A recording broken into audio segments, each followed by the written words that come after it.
वतन की आवाज़ में आपका खैर मकदम है। आइए देखते हैं चंद तफसीलात। तेलंगाना के वज़ीर आला रेवंत रेड्डी ने सोशल मीडिया के सहाफ़ियों पर शदीद बरहमी का इजहार करते हुए कहा कि यूट्यूब जर्नलिस्टों को देखकर तमाचा मारने को मन करता है। एक तेलुगु अखबार नव तेलंगाना की 10वीं सालगिरह तकरीब से मुखातिब करते हुए चीफ मिनिस्टर रेवंत रेड्डी ने कहा कि आजकल सहाफ़त की खबरें बुरी तरह मुतासिर हो चुकी हैं।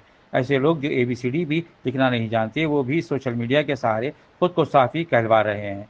चीफ मिनिस्टर रेवंत रेड्डी ने सीनियर सहाफ़ियों से अपील की कि वो ऐसे लोगों को ना अपने साथ बिठाएं और ना ही अपने दरमियान जगह दें। सड़कों पर आवारा घूमकर गैर महज़िब ज़बान इस्तेमाल करने वाले अफराद को सहाफ़ी करना शर्मनाक है।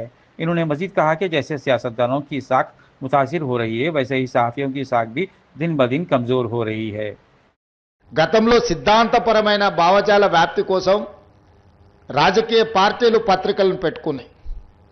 వాళ్ళు నమ్మిన సిద్ధాంతాన్ని ప్రజలకు చేరవేయడానికి, చేరవేసిన సిద్ధాంతాన్ని ప్రజలలో సుస్థిరపరచడానికి ఆనాడు రాజకీయ పార్టీలు ఈ పత్రికలను పెట్టుకున్నాయి. కానీ ఈరోజు వింత పోకడలు వచ్చినాయి. చేస్తున్న తప్పులను కప్పిపుచ్చుకోవడానికి, సంపాదించిన సంపదను కాపాడుకోవడానికి, వాళ్ళని ప్రశ్నిస్తున్న వాళ్ళను సమాజంలో వాళ్ళ పట్ల అసహ్యకరమైన భాషను ఉపయోగించి వాళ్ళ ప్రతిష్టను దెబ్బతీయడానికి ఇవాళ రాజకీయ పార్టీలు కొన్ని పొలిటికల్ పార్టీ ఓన్డ్ మీడియా రావడం వల్ల ఈరోజు జర్నలిస్ట్ అనే పదానికి డెఫినేషన్ ఎత్తుక్కోవాల్సిన పరిస్థితి వచ్చింది. మేము నిర్వహిస్తున్న పత్రికా సమావేశాలలో సీనియర్లు కావచ్చు, జూనియర్లు కావచ్చు, వాళ్ళు అడిగే ప్రశ్నను బట్టి వాళ్ళు జర్నలిస్టులా లేకపోతే రాజకీయ పార్టీల కార్యకర్తలు జర్నలిస్టు ముసుగేసుకొని వచ్చి ప్రశ్న అడుగుతుండ్రా అర్థం కానంత అమాయకులు ఎవరు లేరు. ఈరోజు జర్నలిజం ముసుగులో కొన్ని రాజకీయ పార్టీలు వాళ్ళు నిర్వహిస్తున్న విధానం, వాళ్ళు చేస్తున్న ఆరోపణలు ఈరోజు సమాజం అంతా నిశితంగా గమనించాలి. పాత్రికేయ మిత్రులకు నేను విజ్ఞప్తి చేస్తున్నా, మీరు డిఫరెన్షియేట్ చేయండి, వాళ్ళని వేరుగా కూర్చోబెట్టండి. వాళ్ళు మేము ఒక్కటి కాదని ఒక భావాన్ని ప్రజలకు కల్పించాల్సిన అవసరం ఉంది. ఈరోజు media, social media, digital media ఎవడు పడితే వాడికి మొత్తం పెన్ను పేపర్ ఇస్తే వాళ్ళు మొత్తం రాయలేడు, ABCD మొత్తం రాయలేడు, వాడు కూడా నేను జర్నలిస్ట్ అంటాడు. ఏం జర్నలిస్ట్ అంటే నేను సోషల్ మీడియా జర్నలిస్ట్ని అంటాడు.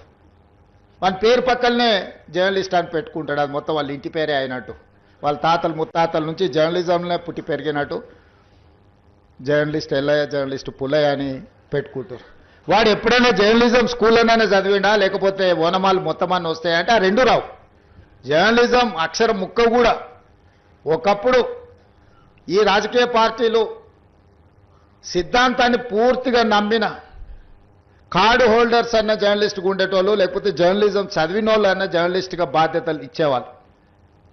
వాళ్ళ పనితనాన్ని బట్టి వాళ్ళకు బాధ్యత పెంచేవాళ్ళు. కానీ ఈరోజు అది ఏమీ లేదు. ఎక్కువ ఆవారగా రోడ్ల మీద తిరిగేటోడు, ఎక్కువగా తిట్లొచ్చినోడు, ఏదంటే అది మాట్లాడేటోడే ఈరోజు జర్నలిస్ట్ అనే ముసుగు తోడుకొని సోషల్ మీడియాలో అందరి పట్ల అసహ్యకరమైన భాషను ఉపయోగించే పరిస్థితులు వచ్చినాయి.